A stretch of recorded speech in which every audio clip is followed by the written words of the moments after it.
zelo divji severno-londonski obračun oziroma derbi 27. kroga v Premier Ligi. Tottenham je bil več pri žogi, več napadov, več poskušal, to da v prvem polčasu sta obe obrambi prevladali nad obema napadoma.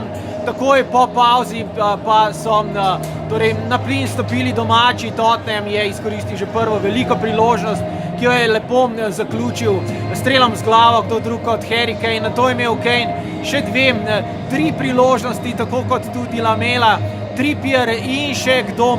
Toda tik ob koncu se je Spursovstvo oziroma Tottenham in vsi njegovi navijači, vsi ti so zelo trepetali za novo zmago, kajti Arsenal je bil nevaren in Lacazette je minuto ali pa še manj pred koncem res zapravil zlato, kristalno, diamantno šanso za izenačenje. Tako je zdaj na tabeli med londonskima rivaloma 7 točk razlike. Današnja končna tu na Wembleyju pa je Tottenham 1, Arsenal 0.